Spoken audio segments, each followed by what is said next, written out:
welcome to another episode of UK Karate Podcast. I'm Chris Walsh. I'm Andy Patton. And today we've got Sensei Hayden Meredith. I hope I'm pronouncing everything right there, Yep, Sensei. Hayden Meredith, yep, that's perfect.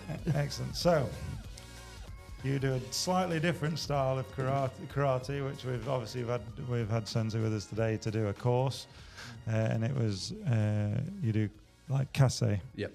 So for anyone that watches this, can you just give us like a little breakdown of like what Kase is? It Kase Shotokan or Kase? Yeah, of course. Is that how you would say it? Kase? Yeah. So there's two ways you can say it: Shotokan Ru Kase Ha or Kase Ha Shotokan. So essentially, it's like a branch of Shotokan Karate. So it's still Shotokan, still has all your same techniques, same katas.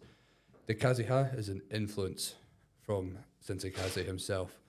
And he took influence from Gigo Funakoshi, Gichin's son, and he sort of rolled with it and just made these adaptations like your furudachi, your open-handed techniques that were influenced from samurai, and it kind of got stuck that was his karate, and it became Kase Ha Shotokan, and essentially it means it was Shotokan with Kase's influence.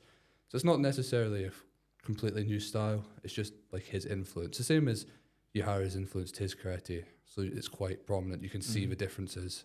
So that's what I'd say Kase Ha. It's not this is a style. It's more just this is an influence. And did you start training in that style as a young child? So the first club I went to was Shotokan, and it was kind of like mixed with freestyle kickboxing.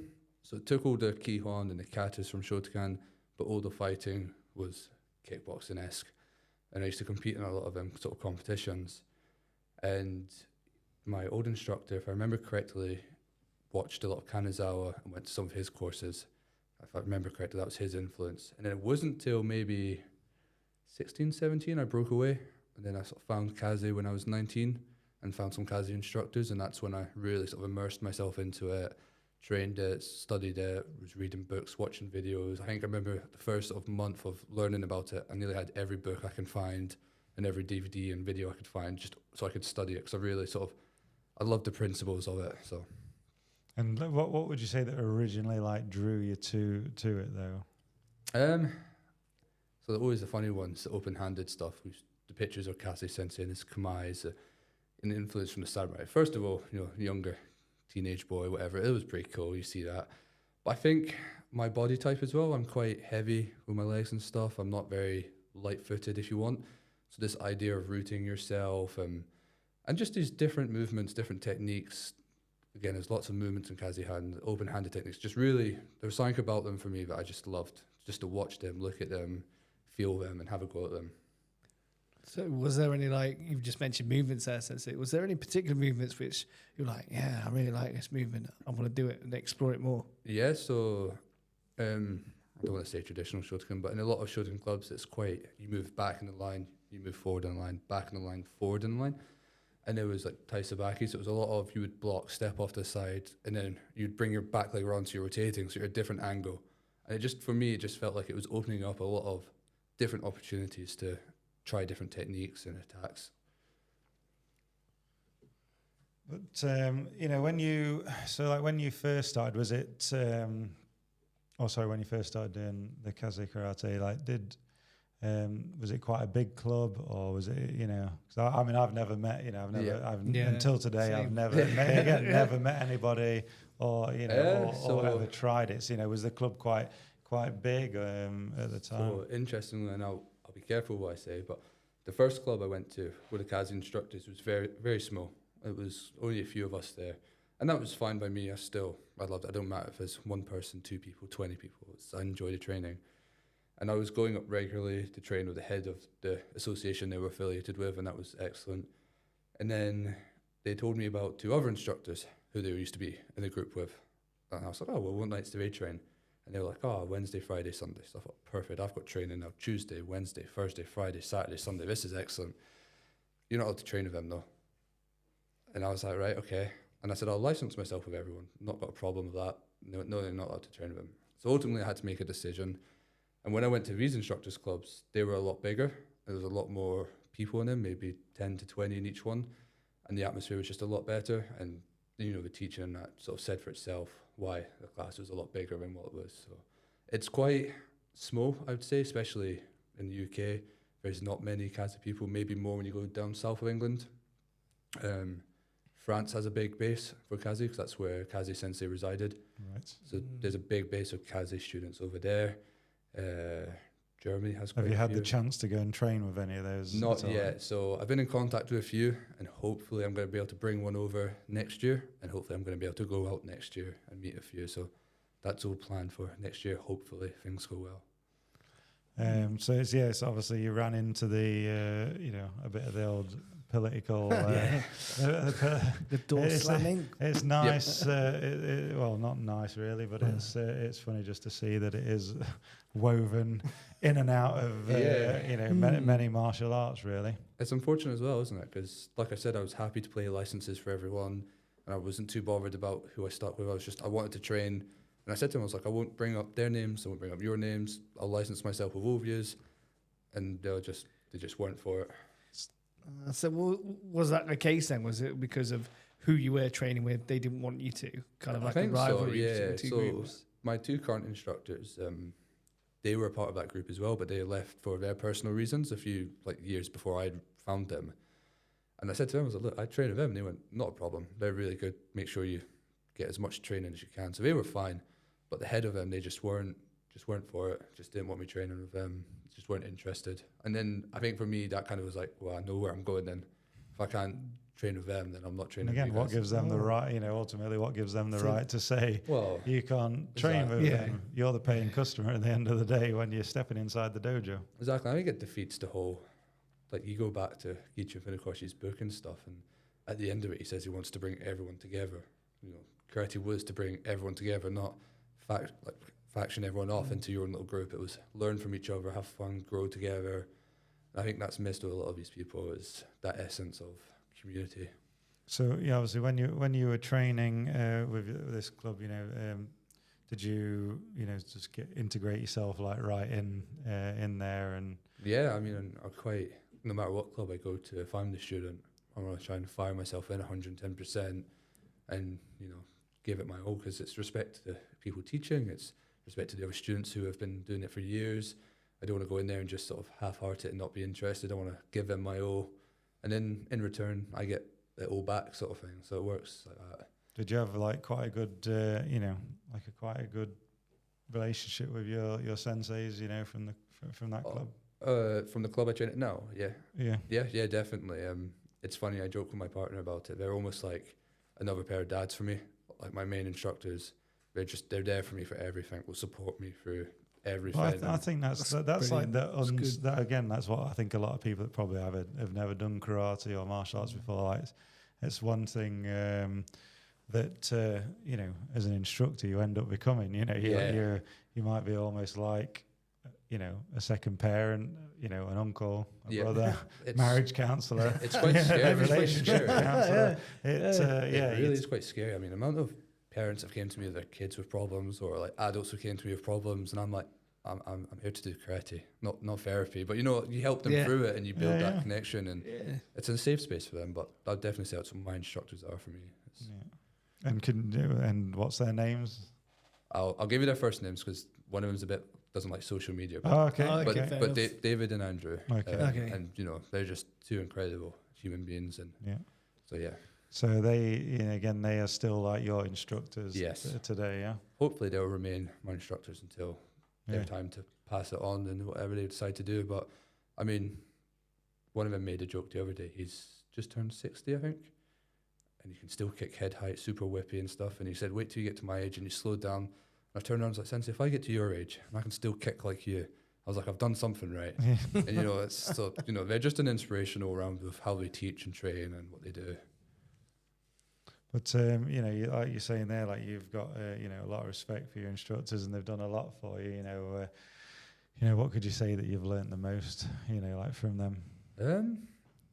So, take away the karate side of things. I think the way they get people together and the community and atmosphere they create, I learnt a lot from how they teach. One of them's very good at kids, one of them's very good at adults, and just the way they pull everyone in, and they take the time for each individual they make everyone feel included, which I think gets missed out a lot in karate classes too. It becomes very much, you've got 20 kids, and that's all it is 20 kids.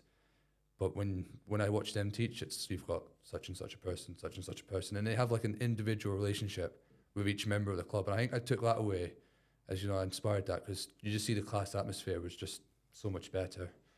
So I think that was probably the main thing, like, you know, I took away from what they teach me is how they teach the class and the community they create. Yeah, It's a bit, you know, you can think you can teach, but then there's Definitely, teaching. yeah, Right? no, definitely. yeah. It's I mean, I've went to clubs where it's you do Kihon for about 45 minutes, then you kata, and then you walk away and you go, "How was that?"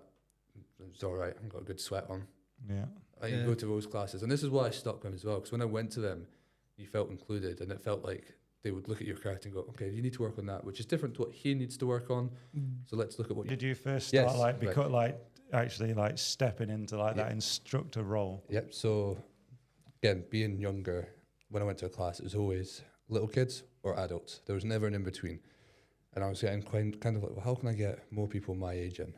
So I think I would have been 19, 20, just before COVID happened. I thought I'm going to open a small club for my instructors and just see if I can get more people to come in. And my instructors were happy to support that. They were absolutely, yep, let's support that. Let's get more people doing it. And that was the plan, was to get more people my age that I could train with. It backfired in the sense that no one my age came, but adults and kids came. Okay. So it kind of grew from there. So I would have been 19, 20, and then COVID happened. So they was trying to do like little online classes and do little things for them. It's just through that. difficult, right? Yeah, the hardest thing ever is teaching through Zoom. I've never had something more difficult than teaching through Zoom. But then it grew after that. Then after COVID happened, clubs came back up, and then it would maybe be last year, this year, they've just really skyrocketed. Did you find like we did when after COVID, it seemed like, I don't know, a lot of parents, or I think parents or kids as well, just I think the parents want to get the kids out of the house doing something. Yep. So there was two areas I was teaching. One was a small village and one was a town. The small village, jam-packed. Everyone wanted to come in, teach, everyone wanted to come and learn. The big town, because there were so many different clubs in there, they were a bit skeptical, a bit sort of more cautious of what we'd done. But it was a case of it didn't take long for parents to get kids back into it. And adults, I found more adults wanted to join. Because I think after being locked up for COVID, they kind of like, you know what, I actually need to do something. So it was nice to get an influx of adults come and join.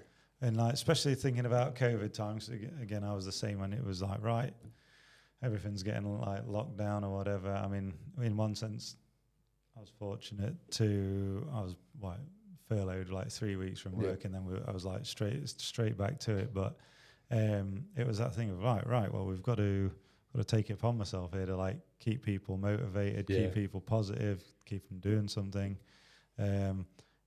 You know, it was like, I've got an old laptop and I've heard this thing called Zoom. You know, I felt like a bit of a dinosaur, because it was like, right, there's this thing called Zoom. Everyone's going on about it. Let's have a look. Yes, I mean, I used my phone, and I was still living with mum and dad, so I didn't even have my own space. So I went into my bedroom, and I remember just had this little corner in my room that I could use.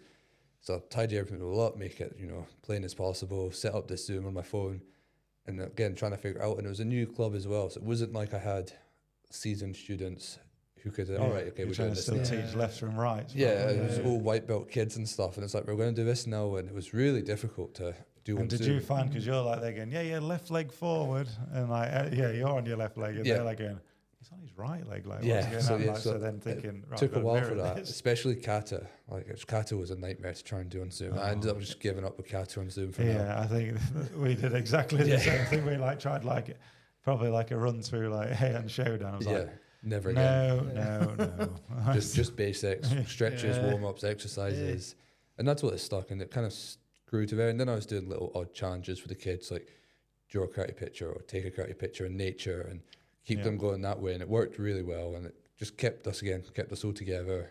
Yeah. So, we tried to like keep exactly the same timetable and everything, just to keep people positive, keep them going. Did you use, like, obviously I think what happened with a lot of like Karateka was obviously when COVID happened, they, suddenly lots of people like doing stuff online. Yes. And then obviously inviting, you could log in, some people doing it for free, some people obviously still had to pay. But I think what it did was open the open the world up, or a lot of people up, to some people and styles that probably that you've like never seen or done before. So there's a group, I'm going to give a shout out, so you better say something to me for this one. Desmond runs Sunday Budo Sessions, and I've spoke to Andy about this. And that's all a free community with people across the world for Zoom, and he got me into that. So I've done a few sessions with him, and I went on a few sessions, and that was really nice to... A bit like the karate at home form. See, I never done that one. I don't think... Because I was working quite a lot, and I never realised it was on there until too late, and I was like, oh, okay, and then I kind of missed it. But yeah, it was like the karate at home. It was just this big community, Karateka from different styles, all came in, done sessions, and it was really good. And it's still going to its day. It's every Sunday, 4 to 5. There's a different instructor on each week, and it's just a free community to have it go. Yeah, as I'm trying to get you guys onto it. Is that through Zoom? Is it? Yeah, it's through Zoom. Yep. Because that was, I mean, like, at least then you can probably like see. The people that are taking part with you, I guess, because like when I taught on the karate at home one, I mean, that was through like Facebook. Yeah. So you couldn't see anybody, and it was like, I've got zero feedback. Yeah. You can't see anything. You're just hoping that everyone is actually training along with you, or again, or liking like what you're doing. No, the Sunday Budo session, they record it back too, so that's handy. But yeah, the students all over. Because I remember the first one I'd done, and I was going to do Tendo Kata, which I'd done today to show you guys. And a few students sent videos back in, and I was like, where are you from? Mexico. And I went, Jesus, I'm reaching out to Mexico right now. It was just crazy. Well, that's good though, isn't it? It's international community. Yeah, definitely. And I mean, I'm friends with them, really good friends with a lot of them now. So it's been really good. Oh, that's good. Yeah. It's good that there's that community there to support each other. Yeah. I mean, I must admit, like, it was from, I think once we were like back in the dojo, I was like, I think I might be done with Zoom right now. And I know, like, I know of a few other associations and things like that still, do like the Zoom classes and things, but I'm just like, I just don't know how you guys managed to keep that. I mean, there's benefits to Zoom, but I think it's the same as anything, really. People found out they could make quite a lot of money through Zoom. And I think that put me off it as well. Yeah. So I liked Zoom when it was there, because COVID, everyone pulled together to help. Yeah, it just felt like it was that the communal thing. Yeah. Right? And then as soon as that was started to end, it was like, okay, that's £40 for an hour Zoom session. And you're going, what? It's like £40. And you're like, oh, I'm not paying £40 for an hour Zoom session. I'll wait for you to share it afterwards when it's free, and I'll watch it back. Yeah. Like, it just, I think, like I said, Zoom has its benefits. But for me, I think too many people seen an opportunity to make a lot of money. And I know some people still do, and it is handy for classes, and like you said, it's applaud to them for doing it, because it is a lot of effort and there is benefits to do it. But I think sometimes some people can't afford to do it as much, and do weekly classes and pay. But that's just my views on it. No. I see both. I see both things. If that is the like association's business model, and it's part of their like classes and stuff, that there is Zoom, cool, no problem. But it is nice to see again the ones that are bringing people together. And bringing people together. Yeah. So just like we're on the topic of like Sunday Budo Sessions, how did it come about? How did you meet Desmond? Because he seems like the mastermind behind it. Desmond being persistent, very persistent. Once a day message asking how I am. And it was great, because it built a relationship between me and him, and eventually turned into, can you do a session? And I, again, being younger, I was a bit, I really don't know what I can offer you guys. I'm a young boy sort of thing. And he was like, doesn't matter, just have a go, do a session, see what happens. I don't know, Desmond, I don't know yet. And then he just was very persistent, kept going, kept, pushing for it. And eventually I said, right, you know what, I'll give it a go, Desmond. And it turned out really well. And now I still try and do sessions for him. So whereabouts is he, Desmond? America. He's somewhere in America, yeah. So did you, coming out of COVID and stuff, did you think about, or maybe think about it then, or maybe you did it beforehand, but, doing courses or seminars with like other instructors, was that something, that you either did before, or you thought coming out of COVID, I would like to do that type of thing? Never really... Like, it wasn't on my big list of something I wanted to do. And then it actually happened with the job I work. I was just getting a bit I could be doing more than this, and I want to do more than this. And I was doing the Zoom sessions, and I thought, you know, what can I do? And I took inspiration from, you know, a lot of people like your Stuart Amos and stuff who was doing courses. And I thought, you know what, if I want to make karate something I can do forever, let's see if I can push this. And I reached out to a few local clubs. You know, one was a different style, and I said, look, do you fancy having me down to do a course for you? Like, if not, don't worry about it. I'm not worried about getting paid. And they were more than happy to. And then it sort of branched a bit further, and then it went to Dundee. And I mean, the first one I went to, and I thank him every day for this, because this was quite a funny time in my life. It was quite a dark time where I was just was giving up with everything. Mm-hmm. And I met him on Zoom. It was John Richardson in Belfast, and he's part of Karazoe's group. Karazoe's group, yeah. And so anyway, I was going through a dark time, dark place, whatever, and I was just messaging him, and he said, "Oh, why don't you come over to Belfast and come and train with us and do a session for us?" So I thought, "Well, are you sure?" And he was like, "Yep." And so I got organised, flew out there, and I mean, he's a great man. You know. Yeah, I'd love to meet him. I think we had a few exchanges, I think, like on social media around about COVID time and stuff. I think I logged in just one day, to do one of his sessions. He's just great. I mean, he took care of me. Just comes across as a really nice guy. Yeah, I mean, he took care of me. He sorted out a hotel for me and took me out for dinner and stuff. And done these training sessions, and then I done the lesson for his club and that. And he was really just really nice in the way he spoke and that. And he gave me that sort of push that I needed, and it took me out of that dark place. Mm-hmm. And I thanked him for it, and I said, you know, I'm forever grateful for that. So now I've got a really good friendship with him and the students, and I went back again the year after, and hopefully we'll go back again at some point and go and see him and bring him over here. But you know, he was the first one I done a course for, and then it kind of just boosted my confidence, and then it went to a small club local to me, then a bit further Dundee, and then now to you guys, which has been great. Yeah, well, again, it is. I think other, you know, again,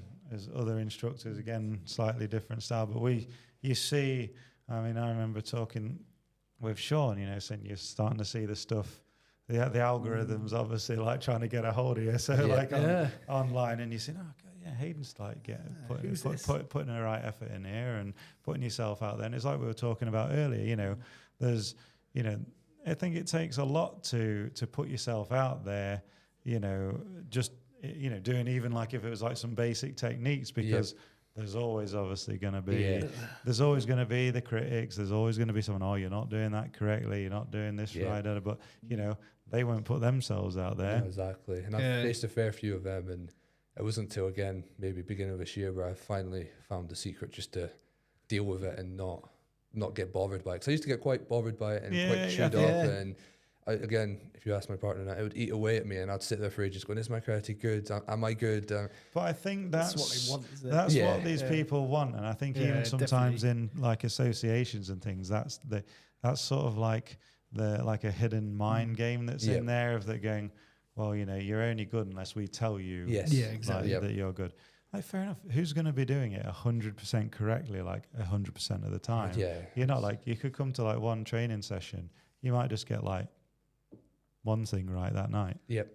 You know, I mean, like as in 100% perfect. Yeah. You know, if that. And that's the journey, though, isn't it? Yeah, that's part of it. Yeah. And, you know, it's, I mean, I've had people comment saying, that's too slow.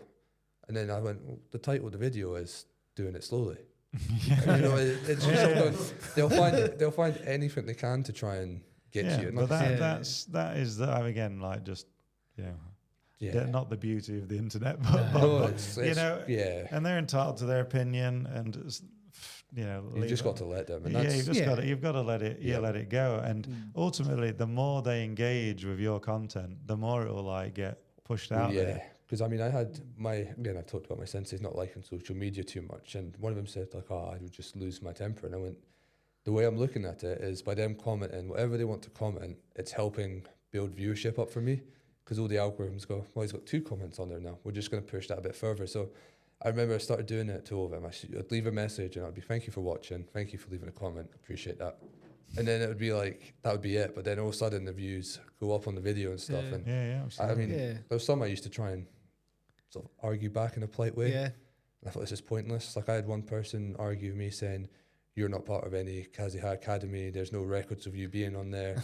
You've never met Kase, so you can't claim to do his techniques. Can you show us a signature for him to say you can teach his stuff? Oh, gosh. And I commented back saying, I've never claimed once to be a part of his academy or graded by him, but I can follow his principles. Yeah, of course. And if you're playing by this book, then none of us can do karate because we've never met Funakoshi. You never get a comment back from him, but no, I just thought No, but that's where they always like try to use the lineage thing of like which to me, again, me personally, I like the lineage, but I think the older I get as well, is like I'm not going to be totally tied. Yeah, I mean, like, my instructors had experience with Kase Ha instructors, so you could say there's a lineage there. Yeah. But if you ask them, they'll say, well, we never started Kase. We started with like Budokan, which they trained under like a Noida sensei and stuff, and then they moved to Kase stuff. Yeah. So like the lineage, it breaks up at some points, but at the end of the day, it's all Shotokan Karate. It's just a different way of doing that. Different direction. It's that negativity. Like that. I think you've done the right thing, because if you just sit there and let like that sort of stuff eat away at you, I mean, you will just question yourself. And I think as instructors, we question ourselves like all the time anyway. Yeah, right. Like we were saying it just before we started the podcast that you teach a class. And everyone's like, right, that's the end of the class, right? See you next week, or see you next lesson, and everybody just leaves, and like you're sort of like, did anyone enjoy that? Yeah. I mean, there's countless times I go back home to my partner Emma, and I'm like, do you think they enjoyed that?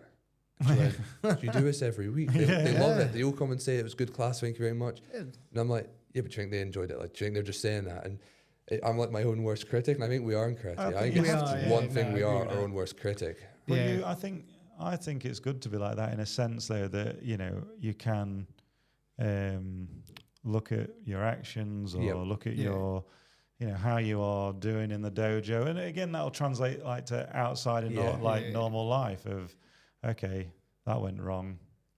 How did it go wrong? Or why did it go wrong? Let's just look back. What can I do to make that better? You can be too much that way, but I think it is a healthy thing of, if it's constructive criticism to like students or even on yourself. Yes, no, definitely. And like I said, it's that kind of criticism and how can you be better. And I've done a few Zoom sessions with Rick Houghton recently, and he helped me sort of relax more in my karate as well, because he said just enjoy the movement, enjoy the shape. Because I'm quite a stickler for taking pictures and videos of everything, and then looking back and going, oh no, my foot's in the wrong place, or this is the wrong place. And then as soon as I start going, actually, I'm going to enjoy the movement and the connection, it just changed. So it's. But I think that is smoke and mirrors again, because you'll see a lot of these like top instructors again. It could be, I'm not picking on any association or anything like that, but it's like, oh, your foot needs to be at this angle, and it needs to be there all the time. And then you'll look at courses or seminars like online taught by either some top ranking like people, and their foot isn't in that position, and it's not there. And you can look that, but obviously woe betide you challenge that, but it's not, and it's not 100% perfect all the time. I mean, if you get to if you get from A to B, yes. As long as you get there and you're not going up and down it's going all wrong. But if the foot is just slightly, it's not slightly at 45 or whatever it may be. For me now, I just like, who cares? Definitely. Where it should be. Maybe you have the person, either yourself or someone else, has a flexibility issue, and it just can't quite get there. And that's something to be mindful of. And again, it's like I've been a lot more mindful as I've developed through the teaching, as everyone's got a different body. Yeah, everyone's got different limitations, and I mean, I train with someone who's got I can't remember the name for it now. Something with his spine. So there's certain movements he just cannot do. Yeah, and you have to adapt it to what he can do. And it's like we went to one seminar, and one of his senseis were trying to twist him in this place, and he was too shy to say anything. I was like, look, sensei, you're gonna have to stop. He can't do that with his back. You're gonna send him to A&E. I was like, you need to stop that. And he goes, well, what's wrong? And I told him, and he went, yeah, but his foot's in the wrong place. I went, yeah, that doesn't matter. I was like, he'd rather be his foot in the wrong place than his back foot. He'd rather be here physically breaking it. Yeah, he'd rather be here having a go. Yeah. Rather than going, okay, well, my foot can't go in that position. Yes, I'll just give up. Yeah, no, exactly. That's the thing. I mean, somebody who is injured is like, you've got to try and adapt your karate. And I always say, well, people, if you're out in the other places you called it before we came on, people aren't going to think, oh, this guy's injured, we'll leave him alone. Yeah. They're not at all. No, exactly. And karate's for everybody as well. Yeah, no, definitely. I agree. Like I said, everyone's different, and it's about including everyone, including that body shape and size and abilities. And obviously you mentioned Rick Houghton a second ago. What I obviously seen online that you definitely a big fan. Yeah. Like Everett Cotton. So what sort of drew you like to? I mean, like, again, just being obsessed with karate and watching videos on everyone and finding people and being naturally drawn to certain people. And I think, again, it goes back to his mindset and the way he teaches. You know, there's just something the way he articulates his classes that I love the way he managed to get everyone engaged and connected, and not so necessarily his technical ability, even though it's amazing, it's not the world. It was more the way he conveyed his message and taught to people. That really inspired me again. And, you know, and that separates like a teacher and someone who is a really good teacher. Exactly, right? and that was the difference. 'Cause I mean, there's so many fantastic people out there who do karate, and there's so many fantastic instructors and people who can teach it. And it was just the way he managed to teach his classes and engage people, because it engaged me through the videos, and I really liked his stuff and his movements. And then I liked the Aikido principles too. I really enjoyed that, because Aikido is that funny martial art where everyone goes, that's rubbish, won't work. But when you see it work, you go, all right, okay. And then you start to try and understand it. And I mean, he inspired me to go to an Aikido class, because I was like, you know what, I'm going to give this a go and see what. And I really enjoyed it. And I thought, okay, now I can see some benefit to this. Whereas when you watch a video, you go, well, I can't really see what's happening there, so I'm just going to disregard it. But like I said, it was more his teaching style. That drew me in, and being able to talk to him. Like, I managed to talk to him and get messages, and I was like a big kid meeting a movie star sort of thing. I was like, oh my God, he's messaged me back. And, you know, it was just, his teaching, and it's just the way he is as a person is just what drew me to him. And I know you're going down to train with him, is it? Yeah, it's going down in 2 weeks, I think, to Basingstoke to try and follow him about and get as much conversation and information as I can from him. Yeah. Have the dictaphone at the ready, recording it all. Flying drones and that. That's what Emma will be there for. She's taking pictures and videos of everything. So, you know, obviously now you've got your club like up and running. You know, where do you hope that sort of goes? Yeah, so just really to keep it growing. I'd love to at some point be able to reduce my hours at work to the point where it's minimal. I'm still got a job there, so I've still got regular pay coming in, but reduce that so that the karate can take over and become a main focus. I mean, it's funny, I'm like a different person. I go to work, come home, and I can't be bothered, and then I go to karate and I'm like this big kid, and I'm excited and happy with life. And so hopefully if I can keep growing, but also push the younger generation on, and because there's not enough younger people, I think, doing it. So I've got 2 young kids, I say young kids, one's turning 13, 14, one's turned 16, who want to be junior instructors. And I love that, because I can get to push them, and my goal is to try and push them on to be able to do what I love to do and see why I love doing it, and just get more people doing it, and just, like I said, just keep it growing, keep myself growing, and just build the community. That's my goal would be with the karate. It is. It's what we were saying earlier. There's that much choice now for kids to do. It's like how you try and stand out, I guess, like out of there. You know, do you find like with kids nowadays, you know, it's because we were saying, I think on the podcast the other day, it was attention spans and stuff like that for young kids, and it's always wanting to be like, you know, doing the basics all the time. Is, I think, like trying to teach kids that now is like getting more and more difficult. You know, you're having to find different ways, different methods to, you know, get that. It's the whole like discipline side, isn't it? You know, you see a lot of them and they're messing around. You're like, no, you need to do it this way, and then they give up because they're like, well, I'm not doing that.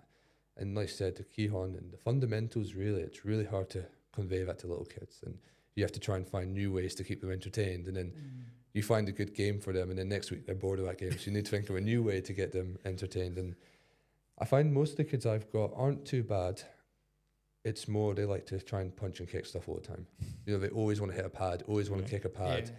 They don't like just going like through the hole hitting nothing. They want to hit something all the time. So it's trying to find a balance of but I think that's good, because I think it's like using the pads. You know, is for me is like generally a must, because it's look, this is like what it's doing. This is like obviously the hard. You know, see how hard you can hit it even. But then again, it's also good because if they're not listening and they're not keeping the fist tight, then exactly. Look, if you don't do that, you're gonna hurt your wrists. No, definitely. I mean, as well, I think parents are sometimes difficult with young kids. I get a lot of parents come in and try and tell me how to do it. Like, you know, they need to be taught this way or that way, and I'm like, well, you know, thanks for that. Black belts are on my waist here in this class. You know, so, and I mean, I've had a parent come in and say, I'm bringing my kid to try it. And I went, oh, very good sort of thing. We'll get them, they can either watch or join in, you know, see how they feel. When can they grade? Yeah.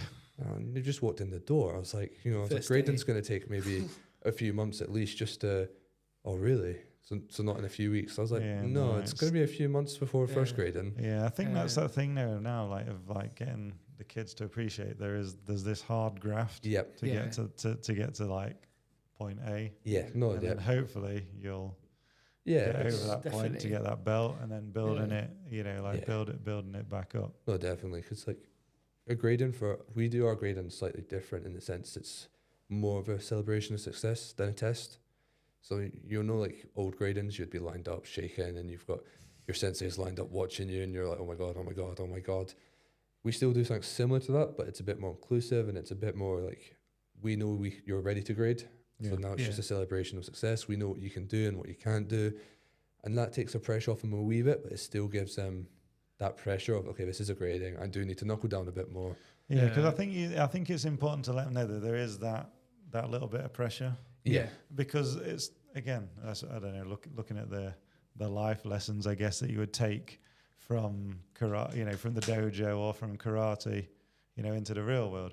Yeah, life's not a piece of cake. Yeah, exactly. You're going to get pressure at every turn at times, you know, and then it's how you knuckle down and deal with that pressure. Yeah, and it's having that fine balance, because I mean, I've went to gradings before, and my old instructor who graded me to first dan, he was quite a big guy anyway, quite scared. And I remember he had this table up front, and everyone's lined up grading, and someone wasn't doing something right, and he just slammed his fist on this table. And I mean, he was a big guy, and this fist looked like it was going to go through the table. And I remember everyone just was panicked. That was it. Grading was almost ruined. Like everyone was just nervous the whole day. Nervous, Whereas my current instructors, like you go to a grading and the pressure's there, but you're like, okay, it just feels like a higher intensity class now.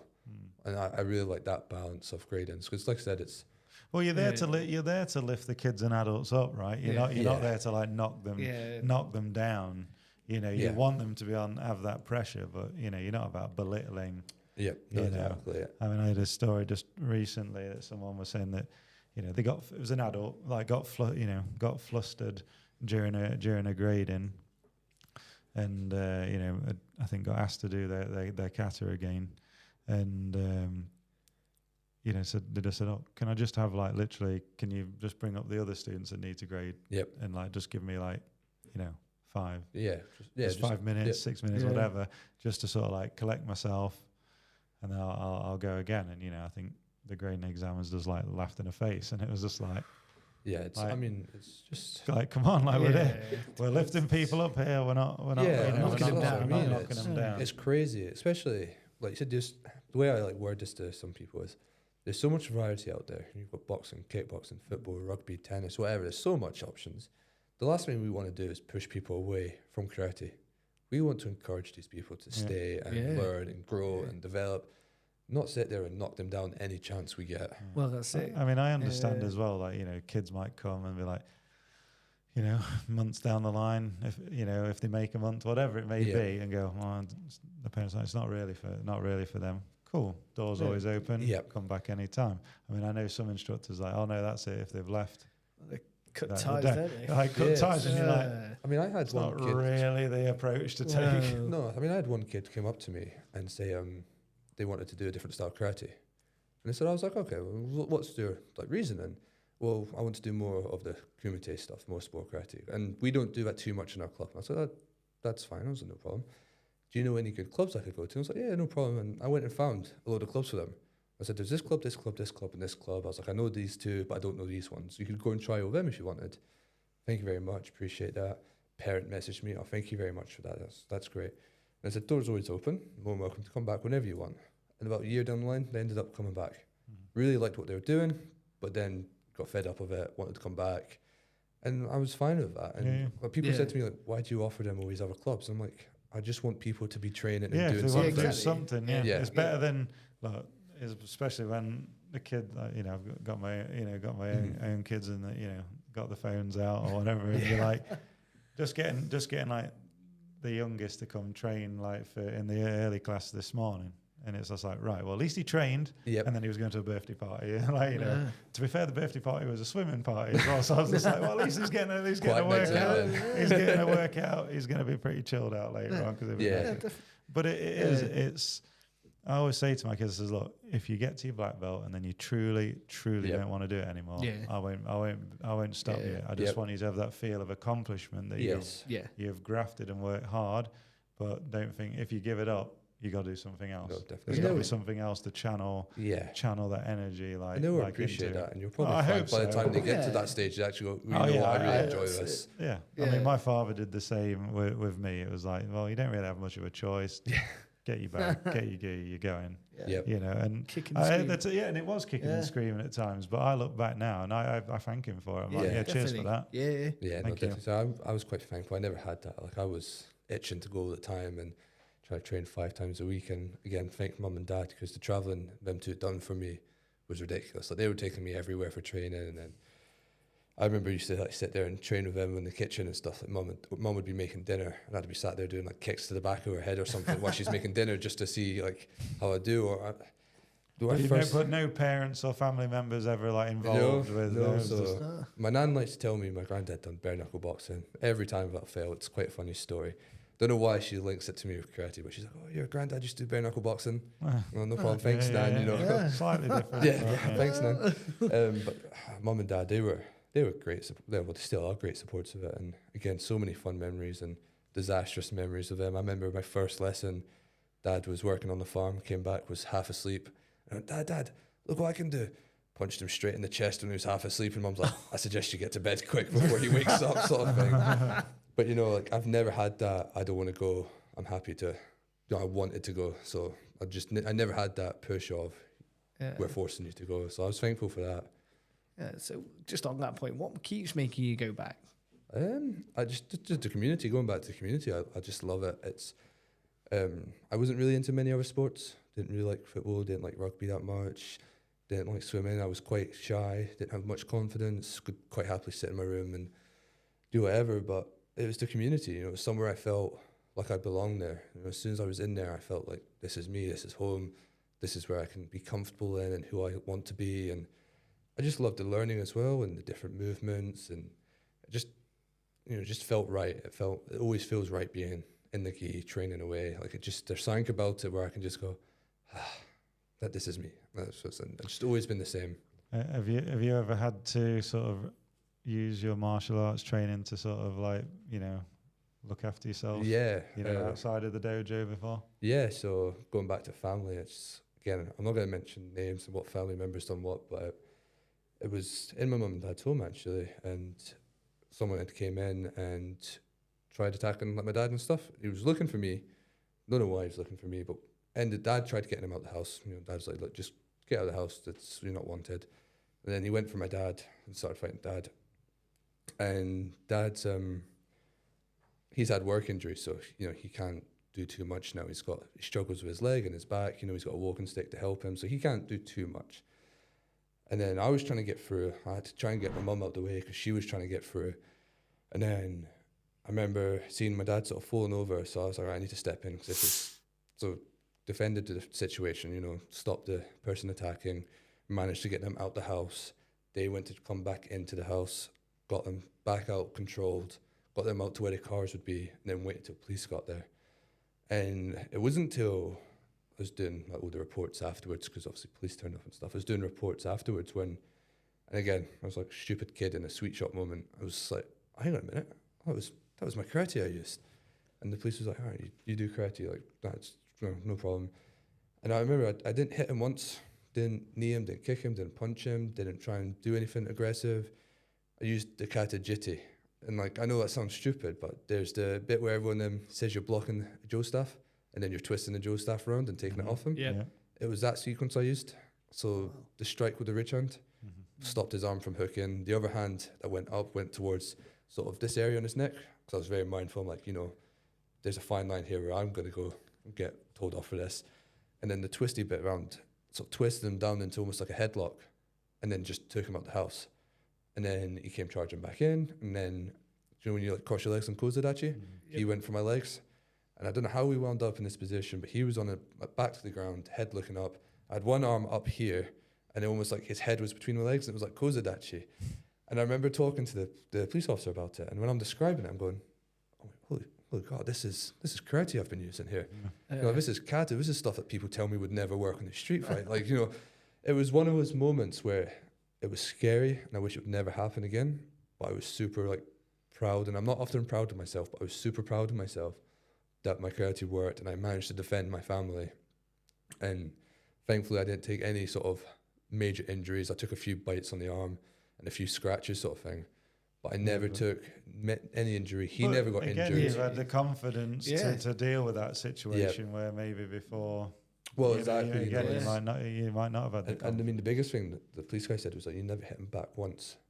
He's like, why didn't you hit him back once? I was like, I know, you know, controlled not to. I knew I could have got in more trouble. And it was weird when I look back on it, because I thought there's so many chances I probably could have hit him once, but I didn't. I thought I need to get him out the house. My concern was, I don't care how you get out, I'm getting you out the house, and I'm getting my family to safety. Yeah. And I mean, my dad took a few injuries from it, which, you know, was unfortunate. And if he could, and if he was fitter and stronger, then there probably would have been no need for me to have stepped in. Yeah. But, you know, injuries and the fact that my mum was nearly in the mix as well. And, you know, the situation was handled well. And it's the only time I've ever had to use it. And I hope, touch wood, it's the only time I ever have to.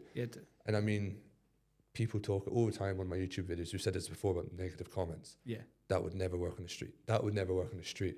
And it's like, well, you know, I've had a bit of experience now in that kind of situation, and I hope I never have to use it on the street.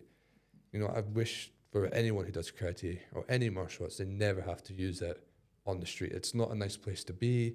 It's not nice afterwards. You know, you think about it for weeks, for months. It's not nice for your family. It just, you know, it was a nice experience. But the biggest takeaway was, you know, we managed to defend the situation and sort it out. Fair play to you. Yeah, definitely. Yeah. Well, obviously moving off from that quite. Onto a happy topic. Yeah. But no, I obviously, you know, I noticed that you like been using YouTube like quite a bit, and like it's taking off like not too bad. So, you know, was that you know, what was your original goal sort of like with uploading stuff to YouTube? So go back to my instructors again, who hate social media. They wanted a reference point for their students and like my students to have something they can watch, and it was getting annoying to keep going onto like WhatsApp and sending it to people individual. So I went, you know what, I'm just going to put it on YouTube, put a video up, a little class things we do. And it might only be a 10-second clip, might be a 1-minute video or 2-minute video. And it kind of started as a reference point for the students of the class and that. And then eventually it just kind of kept growing. It was a bit like your own karate. You're persistent, you keep training, you keep turning up, keep pushing, and you're going to get the results you wanted. And I just kept putting videos up, kept answering comments, kept sort of pushing away the negative comments, and eventually it just sort of grew. And again, this year it just really took off. I mean, I had 800 or 600 in October last year, I think, and now I'm up to 3,000 plus. So it's just been growing every day. So that's good. That's really good. Have you managed to get the channel monetized yet? Not yet. No. So it's the watch hours I need now. So it's the long videos I need to put up there now and get the watch hours. But again, I'm not too bothered about the money. You know, that's the bonus. But I mean, like, it's the bonus. You know, that's the bonus. I know. Talking to John Gardner about it, because I know he's like absolutely killing it with his 100,000 odd or whatever. Well, again, that's the motivation, because I see that and I'm like, you know, you can make something from it. So you know, it's there to do. So, and I know he said, like, you know, get the subscribers and everything was like or felt like no problem. Yep. He just said it was like the watch hours and the content, and then coming up with new content all the time. Well, that's the problem. It's coming up with the new stuff. But I think again, you just keep pushing, you just got to keep grinding and keep going out there. For me anyway, like, I really commend you for putting yourself out there, because there's plenty of people who'll talk about it, but there's not many people that actually will do it. So. Yeah, and I mean, I had someone comment on the video, and I said, you know, he wasn't arguing, but it was a debate about views, about hip movement stuff, and I gave my points. He said, oh, fair enough. Well, I still think my way is better, and I went, well, fair enough. I was like, why don't you put a video on your channel, and then you can better explain what you're trying to tell me. Now I'm too old for YouTube, I'm not doing that. And then I've never heard from him since, and I just thought, okay. He's deleted his account. Yeah, you know, I just thought, okay. I was like, because I wouldn't have criticised his video or anything. I would have supported him and said, oh, thank you very much for your explanation. I see what you're talking, because you know yourself, like when you message someone, sometimes it's not quite the tone you want it to come across in. Yeah. You can never quite get a tone of a message right. So I think sometimes when someone comments on something, you can never quite get, well, are they being facetious? Are they being sarcastic? Are they being supportive? Or are they just up for a debate about it? Like, what kind of, where are we going with this one? Yeah. So is there like, on the digital world, is there anybody, so do you look up to like kind of John Gardner, or is there anybody else out there who you follow their work and look up to? Originally, no. Not out of disrespect to them, I just thought, I'm just going to focus on me. And then when I realised that there was something you can make from it, I'm like, right, okay, I need to start doing some research here. Who's doing really well? So then these people that you're drawing in that, I was looking at their channels going, what are they doing well? Okay, the pictures they put up with their videos, they're quite cool. They catch you out sort of thing. And the titles and the content he's doing and how regular he's posting. I think he posts a video nearly every other day, if not more than that. And I thought, okay, that's a big thing. So that was kind of like... It is that it almost becomes like it becomes almost like a full-time job. It does, because it's like with the podcast. I mean, we could probably try and get more episodes out, but it was something I think once we started was like, look, we're all like full-time work here. We're helping out with the karate club. It's just like, no, and I think we just stick at that stay to that format of just like, right, we'll get one a month. And then you think, okay, well, we've only got 12 a year. I mean, it takes ages to edit these things. I mean, I'll edit a video that's a 3-minute video, and that'll be me the whole night. Get in from training at 8 o'clock, and then you're looking at 11:30, 12 o'clock before I finish the edit. And then you've got to upload it, and then you've got to share it, and then you've got to share it publicly to everyone to make sure it's like got around the old places. So it's definitely a full-time job. And definitely. It's a lot of... Yeah, a lot of work. It's not just here's a video. When there's just you, I mean, I imagine like there when you're just doing everything. If it's the same for us, like trying to get 3 people plus the guest in the room. In the room, you can be like, oh my god, it's just crazy. I mean, there's times we train at Bandentowns on Friday and Sunday, and the whole the place closes at 10. Quite often, there's a Bandentowns rep comes in at 10. You need to leave, Hayden. Like, we're closing the door. And class finished at like 9:15. And I'm like, crap. I need to get the tripod like tidied off, and I need to go, and I need to, it's just a whole job in itself trying to promote socially. It's crazy. But what would you say? What would you say is like, that your goals for your own training, like going forward? To keep enjoying it, to keep making it feel, natural and not forced. There's still techniques, there's still positions where I feel I've got a lot to work on, and connection, katas just to sharpen up, just the usual stuff. But I think I just want to keep enjoying it, and that's the main thing. I think sometimes we can be too serious, and it's about being the best in the world. And I'm not interested in being the best in the world, but I want to be the best me, and just be happy with my training and happy with my karate, and be able to sort of engage with people and share ideas. I never want to be like training to the serious point where like I'm crying at home and I'm sore and I'm achy and there's blood, sweat, tears. That doesn't really interest me. It's more, can I go to training, get a good sweat on, but be smiling afterwards? And I just want to keep that going. I mean, I'm only 25 and I just want to keep that going. Absolutely, young whippersnapper. Exactly. I can't believe that. Only 25. Yeah, and I just want to keep that going. I mean, my instructors are hitting their 60s, and they're an inspiration because they're still smiling, still training, still kicking heads out. And I think that's it. You've got enjoying it. Happy karate in one sense. Yeah, that absolutely. You are like still enjoying it. I did miss it earlier on. I just wanted to say, like, in the Kase karate, do they do much kumite, like as in competition? Is there any sort of competition in the Kase style? Not particularly. So Kase emphasised more Budo karate, and we can all interpret that different. So I don't know how true it is. Apparently he helped develop the rules for the JK competitions. Apparently. I don't know how true that is. Someone could have just told me that, and I'm not, don't hold me to that. Which I always find interesting because he drew away from it. There's some videos where he does almost kumite, but it's not like your competition kumite, and it's not so much point scoring, but he emphasised more of a Budo sort of aspect, which I love, I agree with. And again, I think this is where other instructors probably don't do so well on. When you have kids and teenagers, sometimes they're just not interested in the Budo aspects. You need to sort of do some kumite, free fighting.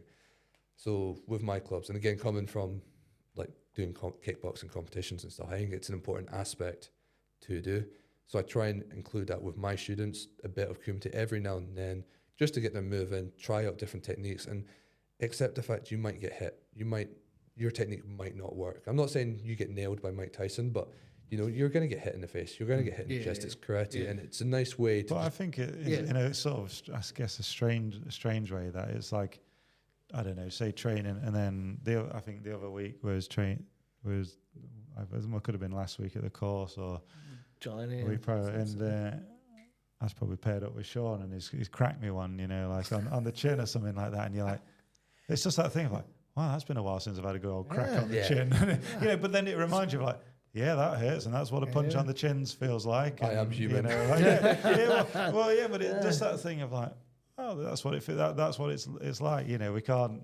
You try and tell the kids that, you know, look, if you enter a competition or if you do martial arts, you're going to get hit. Exactly, and I think it goes back to what you said about pressure gradings too. It's a nice little pressure tester for people. You know, go in there, have some fun, but you've got pressure. Someone's coming at you with punches and kicks. You need to hit them back as well. It's, again, we're not saying it's a fight to the death, but it's a bit of pressure, you know. It's not just a controlled routine. And it's making them, well, not necessarily them, and probably make each other feel uncomfortable with that pressure and that melting pot of like doing kumite together, of like, oh, I don't like how this is making me feel because it's making me feel really uncomfortable. Good, because life is going to do that to you. Exactly. Yeah. And I think getting out of that comfort zone. Yeah, and I think that pressure, that uncomfortability, it develops everything else again in like your kihon, your kata, your bonkai, because you can deal with that. Someone's coming thundering at you or something. So like we were doing the kihon routines today, and you have to have confidence to stand there and be able to block it. And if you can do that when you're doing kumite and you're moving around and it's not a set script of what's going to happen, you've got a bit more confidence to go, okay, well, you know, he's stepping in punch, I can get this. So I think it is an important aspect that should be maintained in clubs. It doesn't have to be the be-all end-all, but I think it should be included, especially your kids, your teenagers. You know, again, we talk about so many options. You know, you want to keep them enticed, and a lot of kids want to fight and do kicks and punches. So and I see you've also started like doing a little bit of writing for the Budo Mindset magazine as well. Like, how, you know, how did that sort of come about?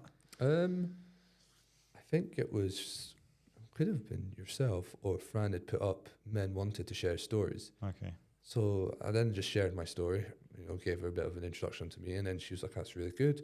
If you'd be interested in more articles, please let us know, sort of thing. And I thought, you know what, again, I literally eat, dream, sleep, you know, talk karate all the time. And I had so many ideas that I had wrote down and saved on my phone. I thought, you know what, I'm just going to give this a go. And then it started off with 1, and then 2, and then 3, and then I thought, right, no, I need to level this up now a wee bit. You know, I need to make my articles a bit better than this one. And again, going back to karate, the more I done it, the more confident I got, the more I pushed, the more they seemed to go better. And I kind of just grew from there, really. Well, good for you for putting yourself out there, because I think it was probably like for myself, obviously I can't speak for Andy, but like for myself, it was like, well, I've had these ideas of an article for a while, and then you start trying to put pen to paper, I guess, and then you just think, get it out there, like that's it. I mean, what's the harm? Get it shared. Yeah, what's the harm? And you know, it gets out there and no one reads it, so what? Yeah, it makes you feel better though, doesn't it? Because that's how I went into it. It's like, right, if no one reads it, that's fine, but I feel better because I put all my ideas down on paper, and that's it. You've been you, you've expressed you, and that's what we want to do. Yeah, definitely. And it's good to have a platform where even I can't probably say I'm obviously as young as you with a I'm still shocked about that. It's going to take a while. Certainly, you know, like I still feel probably I'm like 25. I'm 36. But yeah, it's a good that there is an online place like that magazine that will take the younger generation like more serious. I guess. I mean, it's built my confidence in posting on my own page as well. I mean, I put a recent post out about Furudachi with Ukumai, and I felt more confident in being able to put a bigger post out instead of this is Furudachi. Enjoy the picture. You know, I was able to actually put a bit of you know, my thoughts onto it, and these are the feelings I'm looking at. This is inspired by this, and it's just built my confidence and be able to sort of articulate my thoughts and thinkings with karate. There's some interesting like topics that you write about. I mean, one of them was like the kata, sort of like personalizing the kata rather than like it's sort of what Rick Houghton Sensei was saying as well. Yeah, that's what inspired me to. I thought so. Yeah. So we were doing that, and we were doing it here in Shodan. We done another one, and he said about like you want to become best buds with your kata. Yeah. And I thought, okay, and I really thought about it, and then I was like, well, okay, if each kata has a personality, what are they? So then again, I must have spent like a week thinking of each kata and what their personality would be and how they would be all different. Because again, you go back to it, kata, some people go, well, it's kata, isn't it? It's some moves. But you say, well, actually, it's more than that now. You know, Nidashio teaches you this, or Basadai will teach you this. You can start making it more interesting and make it a whole topic. And that's, so he was who inspired me for that article. Yeah, I'm still working on that, being best buds with my kata. Same. Being 6'3", I never felt like I made it flow quite right. So it's, still working on that. Work in progress. Yeah. But I mean, if you could give like a piece of advice for any like young martial artists, like just starting out, like what would you give them? I've probably repeated it the whole podcast. Enjoy your journey with the martial arts. I think this day and age we're in, like too many people are doom and gloom, and I think that's, you don't want to bring that into what you're doing. And I've seen a lot of people get put off from the karate because of it. I've also seen a lot of people stop because they were just too focused on how can I kill someone. You know, sometimes it's not about that. So I think enjoy your karate, but also, find a community that fits you. If you go to a club and he's the best sensei in the world, but you feel left out and you don't feel you get on with anyone, you've got to start looking at that and going, is that where I want to be? Or do I want to be somewhere where I feel included and welcome? And that's essentially what I done, My senseis, they might not be the best in the world, but for me, they provide a great space, a great community, somewhere I feel I can be me. So I think being yourself and just being able to enjoy your karate, that's my biggest advice, is enjoy your karate. There's no point doing karate and hating it.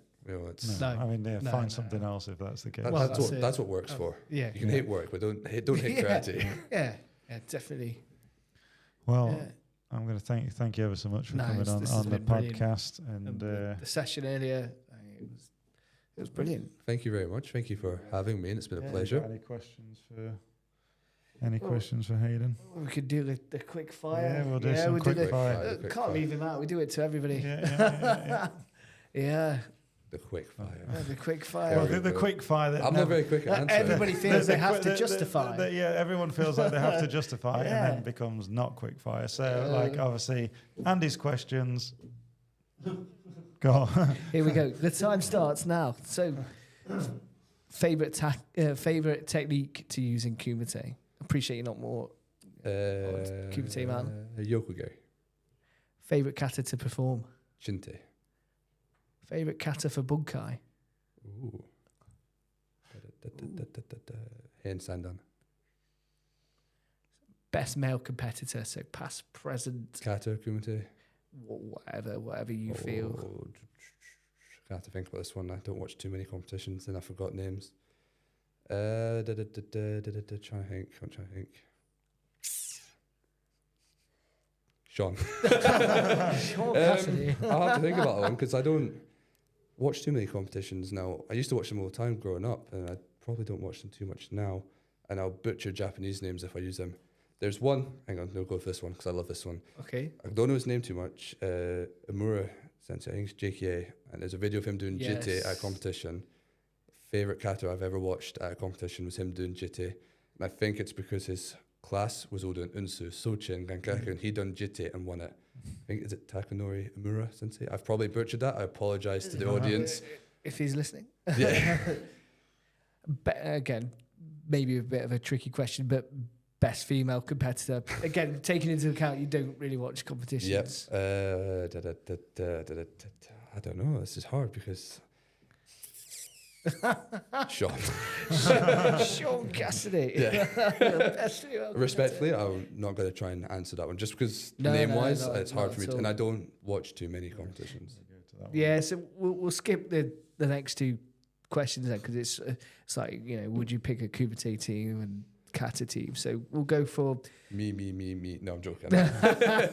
So we'll go for your greatest karate achievement then. Oh, my greatest karate achievement. Probably starting up the club.